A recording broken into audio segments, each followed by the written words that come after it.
नमस्कार प्यारे विद्यार्थियों। आज आरपीसी का जो पेपर हुआ है, सांख्यिकी अधिकारी का जो पेपर था, उसमें राजस्थान इतिहास के लगभग 10 प्रश्न है।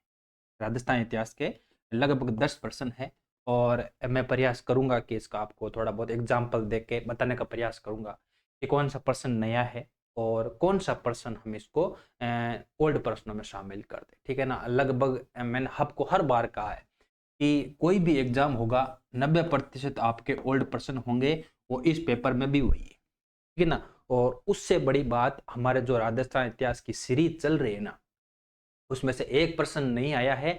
बाकी अभी तक जितना पढ़ाया है ना, उसमें लगभग आपके मिल गया। लगभग आपको यहाँ से प्रश्न मिल जाएगा। तो मैं प्रयास करूंगा कि ये 8-10 प्रश्न है, इसको हल कराने का भी प्रयास करूंगा। और वर्तमान में आप क्या पढ़ रहे हो, किस आधार पे आप पढ़ रहे हो और उसका क्या महत्व है। ठीक है ना। आप क्या पढ़ रहे हो, एग्जाम में क्या पूछ रहा है, उसका थोड़ा बहुत कॉम्बिनेशन होना चाहिए, है ना। इसीलिए मेरा प्रयास है कि इसकी थोड़ी आपको चर्चा करूं। ठीक है।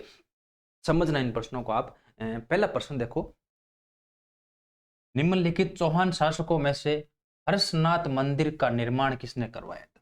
प्यारे विद्यार्थियों, मैंने आपको जब अजमेर के शासक, सॉरी, जब कछावा शासक भी पढ़ाए थे और उससे पहले मैंने अजमेर के शासक भी पढ़ाए थे ना। ठीक है ना। तो लगभग मैंने आपको वहां गुक प्रथम के बारे में बताया था। मैंने लगभग आपको गुक प्रथम के बारे में बताया था और पूरी डिटेल से चर्चा की थी विद्यार्थियों कि हर्षनाथ मंदिर का निर्माण गुक प्रथम ने करवाया था। गुक प्रथम ये था चौहान शासक, ये चौहान वंश का शासक था गुक प्रथम। ठीक है ना। और इसके बारे में थोड़ा और है कि ये गुजर पर पहले गुजर प्रतिहारों के सामंत थे। बाद में, इसके बाद में सामंत स्थिति से ऊपर उठे थे अजमेर के चौहान। तो थोड़ा बहुत डिस्कशन आपको ये भी याद रखना है। ठीक है ना। तो मैंने आपको कहा था, ये लाइन मैंने आपको कही थी जब गोक प्रथम पढ़ाया था। मैंने कहा था कि ये लाइन मोस्ट इंपॉर्टेंट लाइन है, इसको आप जरूर याद करना। ठीक है ना। और वैसे ये पुराना प्रश्न है, ये नया नहीं प्रश्न है, ये ओल्ड प्रश्न है। आप थोड़ा बहुत याद रखना कि हर्षनाथ मंदिर का निर्माण किसने करवाया था, तो वो गुग प्रथम था। ठीक है ना।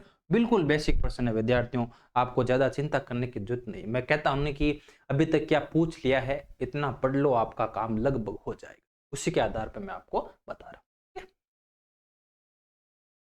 दूसरा प्रश्न देखो, ये प्रश्न नया बना है, बड़ा गजब का प्रश्न बनाया है और बड़ा हिडन प्रश्न है। ठीक है ना। अब दो पक्ष है इस, देखो इस प्रश्न को आप समझना। प्रश्न में आप गलती इसमें क्या की विद्यार्थियों ने, तो विद्यार्थियों ने इसको अजमेर से संबंधित मान लिया, क्योंकि मैंने आपको पढ़ाया था इस चीज के बारे में। हमने पढ़ा था कि शासक पंजन देव या पजवन निम्नलिखित में से किस राजवंश से संबंधित था। बड़ा हिडन प्रश्न है ना। और मैंने कहा था आपको कि कोकिल देव के 5 पुत्र थे। पुत्रों का नाम मैंने नहीं बताया था। मैं कभी नहीं सोचा कि इतना डीपली प्रश्न भी आ सकता। तो ये एक नया प्रश्न है। ये पंजन देव, पंजवन, याद रखना ये है कछावा राजवंश। बहुत इंपॉर्टेंट है। विद्यार्थी चौहान में कंफ्यूजन हो सकते हैं, परंतु नहीं, इसकी आप एक कहानी समझना। ठीक है ना। पंजु देव है ना, ये अजमेर के चौहान थे पृथ्वीराज। ठीक है ना। पृथ्वीराज के चाचा का नाम था कहान जी, कहना जी। ठीक है। कहना जी की पुत्री से विवाह हुआ था इसका, याद रखना। ये बड़ा इंपॉर्टेंट है, क्योंकि हम इसको स्पेशल ही पढ़ते हैं चौहान वंश में। महोबा की विजय में इसका योगदान, बहुत बड़ा योगदान था, हम इसको पढ़ते हैं। ठीक है ना। पृथ्वीराज के चाचा थे कान्हा जी, कान्हा जी की पुत्री से विवाह हुआ था। और कहते हैं कि ये त्राइन के प्रथम युद्ध में, त्राइन के प्रथम युद्ध में ये कहते हैं कि अपने 2 पुत्रों के साथ मारा गया था। और ये चौहान शासकों की ओर से लड़ रहा था। और मैंने ये प्रश्न करवाया था आपको कि महोबा विजय के बाद पृथ्वीराज ने वहां पे नियुक्त किसको किया था। तो ये पंजन या पंजन देव या पंजन राव, ये वही है। ये वही है जो पंजन देव पृथ्वीराज चौहान ने महोबा विजय के बाद नियुक्त किया था। ठीक है ना। तो ये परमार देव को हरा के वहां पे नियुक्त इसको किया था। ठीक है। परंतु याद रखना, ये कोकिल देव का पुत्र था, कोकिल देव। कोकिल देव के कहते हैं कि 5 पुत्र थे। ये लाइन मैंने यहां तक करवाई थी, एक प्रश्न मैंने नहीं करवाया था। मैंने नाम नहीं बताए थे आपको, 5 पुत्र थे, इतना मैंने बताया था आपको, इसके बाद आगे आपको नहीं। तो ये एक अच्छा प्रश्न है। और मैं कहता हूं, फिर कह रहा हूं, राजवंशों का क्रम कहीं ना कहीं आपको हर बार एग्जाम मिलेगा। मैं आपको हर बार ये चीज बता देता हूं कि राजवंशों का क्रम आप कहीं ना कहीं आपको याद करना पड़ेगा। और अजमेर का तो स्पेशल ही, और कछवा का तो स्पेशली आपको याद करना पड़ेगा। ठीक है, तो ये एक नया प्रश्न है, ये एक नया प्रश्न है। परंतु जब हम स्पंजवन याद करते हैं ना, तो हमारा दिमाग सीधा चौहानों में जाता है, परंतु विद्यार्थी चौहान नहीं होगा, ये कछवा वंश का था। कोकिल देव का कहते हैं कि ये 5 पुत्र के रूप में एक पुत्र था। ठीक है ना। तो पंजवन या पंजन देव ये नाम, प्रद्युमन, प्रद्युमन देव भी नाम मिलता है इसका, एक और नाम प्रद्युमन देव नाम मिलता है। तो वो एक ही नाम है, इसका थोड़ा आप थोड़ा दिमाग में रखना। ये देखो, ये प्रश्न मैंने करवाया था वैसे। मुगल सम्राट जहांगीर द्वारा दल थम्बन की उपाधि किसे प्रदान की? मुगल सम्राट जहांगीर द्वारा दल थम्बन की उपाधि, ये वैसे भी रिपीट प्रश्न है, ठीक है ना। और ये स्पेशल ही जोधपुर के शासक संबंधित है, जोधपुर के राठौड़ों से संबंधित है। ठीक है, जोधपुर के राठौड़ों से संबंधित है। आवाज आ रही इसमें, है ना? एक मिनट विद्यार्थियों, मैं इसको चेक कर लेता हूं।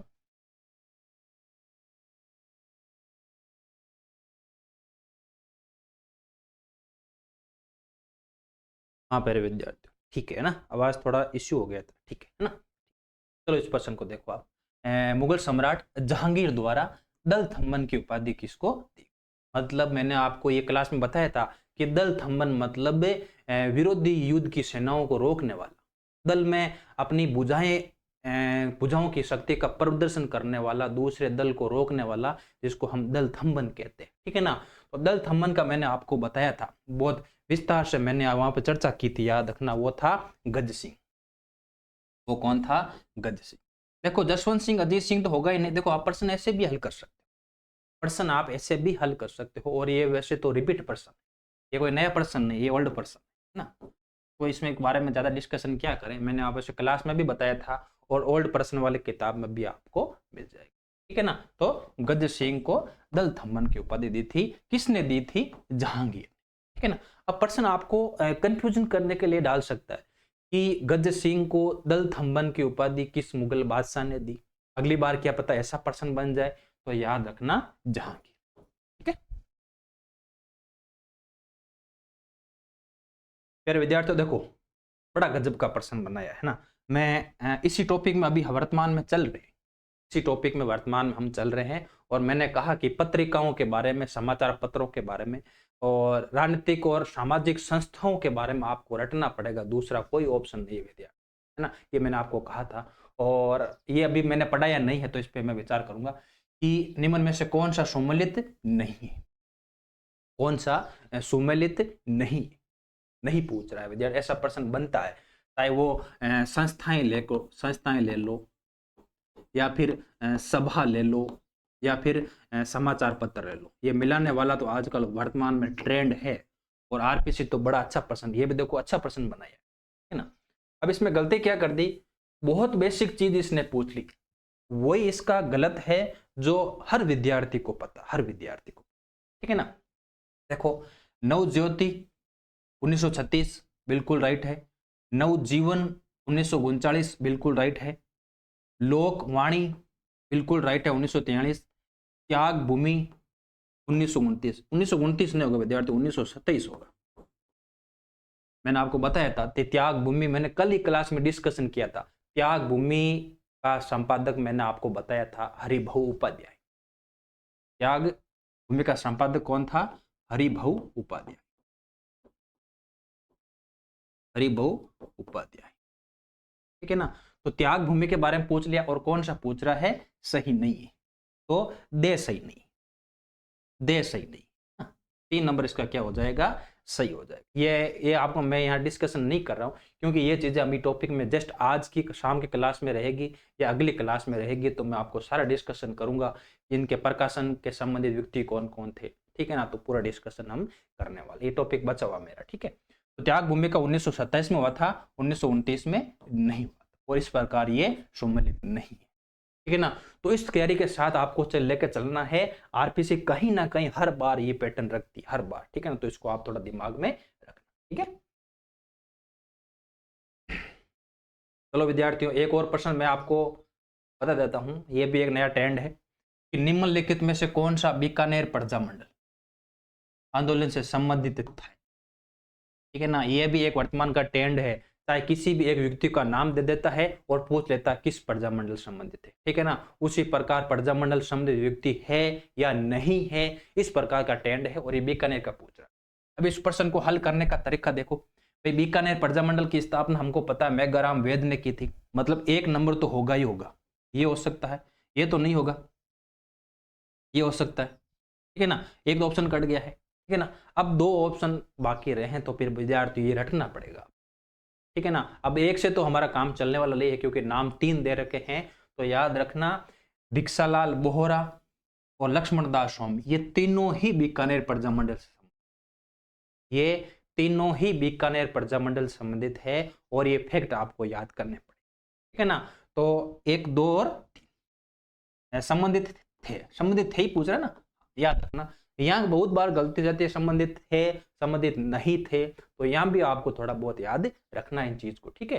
तो तीनों ही इससे संबंधित थे, एक, दो और तीन, ठीक है। मेघराम वेद ने की थी स्थापना, और भिक्षालाल बोहरा और लक्ष्मणदास स्वामी का संबंध भी हमें बीकानेर प्रजामंडल से, ठीक है। चलो, एक प्रकार टेंड है, याद रखना, ठीक है। बागौर में सर्वप्रथम उत्खनन किसने किया था? बड़ा अच्छा प्रश्न है, और मैंने आपको क्लास में ये बताया था, क्लास में मैंने डिस्कशन भी किया था कि बागौर से संबंधित आपको दो नाम याद रखने हैं। पर्टिकुलर मैंने आपको बताया था कि बागौर का सर्वप्रथम उत्खनन किसके निर्देशन में हुआ था? अरे विद्यार्थी, तो वो थे वीरेंद्र नाथ मिश्र, वीरेंद्र नाथ मिश्र, वीरेंद्र नाथ मिश्र। मैंने कहा था दो नाम याद रखना, एक था लेसियन, लेंसिक या लेसिन, डॉक्टर लेसिन या लेसिनिक, कुछ भी कह सकते हो। तो मैंने आपको कहा था कि इन दो का नाम याद रखना, वो बागौर से संबंधित है, ठीक है ना। इतने दिन तो वो पूछ रहा था, आहड़ का पूछ रहा था, कभी कुछ पूछा था, तो ये बागौर का प्रश्न भी अच्छा प्रश्न है, और मैंने आपको कंप्लीट क्लास में मैंने आपको बताया था, ठीक है ना। बागार को आदिम संग्रहालय भी कहते हैं, आदिम संग्रहालय भी बागौर को कहते हैं ना, ठीक है। बागौर से बहुत सारी सामग्री हमें प्राप्त होती है, जैसे स्पेशल ही ज़्यादा डिटेल तो नहीं जाननी है, परंतु बागौर का स्पेशली संबंध पूछ लेना। तो वीरेंद्रनाथ मिश्र और लेसियन के द्वारा इसका उत्खनन कार्य किया, ठीक है। ये भी अच्छा प्रश्न है ना, वैसे रिपीट प्रश्न, ये भी ओल्ड प्रश्न, ये भी नया प्रश्न नहीं, ठीक है। ये देखो ना, मैंने क्लास में बड़वा युप स्तूप लेख पर बहुत विस्तार से चर्चा की थी, ठीक है ना। तो कहीं ना कहीं ये जो बड़वा यूप अभिलेख है ना, संबंधित है, किस वन से पूछ रहा है। यहाँ पे मैंने आपको बताया था कि तीन स्तूप मिले, तीन यूप स्तूप मिले, यूप स्तूप मिले हैं, और तीन यज्ञों का उल्लेख मैंने आपको बताया था, यज्ञों का उल्लेख, राजा बल के तीन पुत्रों का नाम मिलता है इसके अंदर, ये भी मैंने डिस्कशन किया था, पुत्रों का नाम मिलता है ना। तो बड़वा युग अभिलेख स्पेशल ही मोखारी वंश से संबंधित है। किस वंश से संबंधित है? देखो, मौर्य और थोड़ा यहाँ कंफ्यूजन हो सकता है, तो मोखारी वंश, और मोखारी वंश का सर्वप्रथम उल्लेख बड़वा युग स्तूप में मिलता है, बड़वा यूप स्तूप या यूप अभिलेख में मिलता है। और इससे संबंधित एक प्रश्न बना था कि बड़वा यूप में कितने यूप है? तो याद रखना विद्यार्थियों, कितने हैं? तीन है। त्रिरात्र, त्रिरात्र यज्ञ का उल्लेख मिलता है, त्रिरात्र यज्ञ का उल्लेख मिलता है, और कहते हैं कि राजा बल के तीन पुत्रों का भी इसके अंदर उल्लेख मिलता है, ठीक है ना। संस्कृत भाषा में है और ब्राह्मी लिपि में इसको लिखा गया, ठीक है ना। तो मोखारी वंश की जानकारी देने वाला बड़वा यूप स्तंभ, ठीक है। ये भी अच्छा प्रश्न है ना, ये भी अच्छा प्रश्न। और देखो क्या ये कला संस्कृति के प्रश्न है वैसे, है ना। इसकी पीडीएफ आपको मिल जाएगी, दो प्रश्न और है कहीं ना कहीं। ये देखो, अभी जस्ट 2 दिन पहले क्लास में मैंने आपको बताया, जस्ट 2 दिन पहले ही मैंने आपको क्लास में बताया था इस प्रश्न के बारे में, कि निम्नलिखित में से श्री देश हितैषणी सभा के संस्थापक कौन थे? देश हितैषणी सभा के संस्थापक कौन? अब यहां देखो, आप कंफ्यूजन हो सकते हो, यहाँ कंफ्यूजन हो सकते हो क्योंकि यहाँ 2-3 संस्थाओं का नाम होता है और नाम भी लगभग सिमिलर दे रखा है, ठीक है ना। तो देश हितैषणी के मैंने आपका कहा था कि 1887 में इसकी स्थापना होती है और वो करते हैं महाराणा सज्जन सिंह। कल ही मैंने डिस्कशन किया था इसके बारे में। सज्जन सिंह इसकी स्थापना करते हैं और मैंने कहा था कि ये प्रश्न पूछते हैं कि देश हितैषणी सभा का मुख्य उद्देश्य क्या था। मुख्य उद्देश्य मैंने बताया विद्यार्थियों, विवाह के खर्चों को कम करना, विवाह के खर्चों को कम करना, ये मैंने डिस्कशन किया था सज्जन सिंह। फतेह सिंह के बारे में याद रखना, मैंने बताया था ना, वोल्टर कृत हितकर्णी सभा, हितकर्णी सभा की स्थापना मैंने बताया था, ठीक है ना।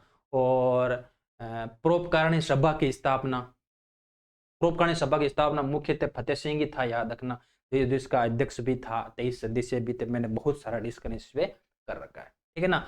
तो 1887 में देश हितैषणी सभा की स्थापना होती है और सज्जन सिंह इसके संबंधित है या इसके संस्थापक थे, ठीक है ना।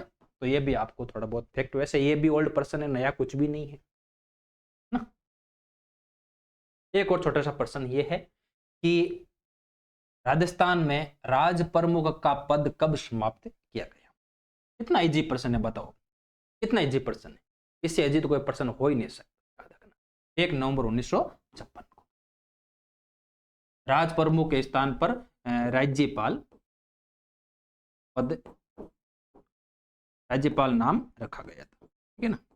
राज प्रमुख का पद समाप्त कर दिया गया था, इसके जगह राज्यपाल का नाम रखा गया था। तो 1 नवंबर 1956 को किया गया और इसी के समय हमारे राजस्थान का पूर्ण एकीकरण भी हुआ था। 7वां संशोधन यहाँ पे लागू किया गया था, वो भी छोटी मोटी जानकारी आपको पता है, वैसे भी बहुत बेसिक प्रश्न है ना। तो ये थे लगभग 9 प्रश्न थे विद्यार्थियों। कितने प्रश्न थे?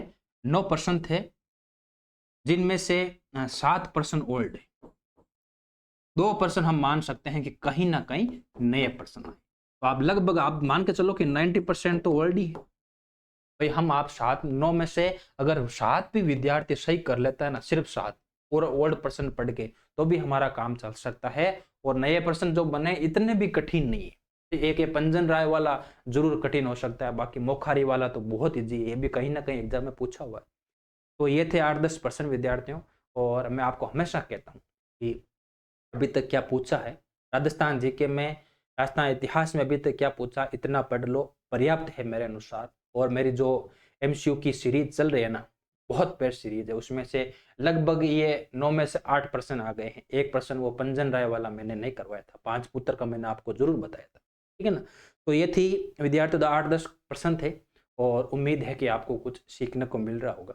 और वर्तमान पैटर्न के अनुसार आप पढ़ाई करो, ठीक है ना। ये स्मार्ट स्टडी का एक पार्ट है, बाकी राजस्थान इतिहास वाले हम पढ़ ही रहे हैं और वो कंटिन्यू क्लास चली रही है, ठीक है। धन्यवाद।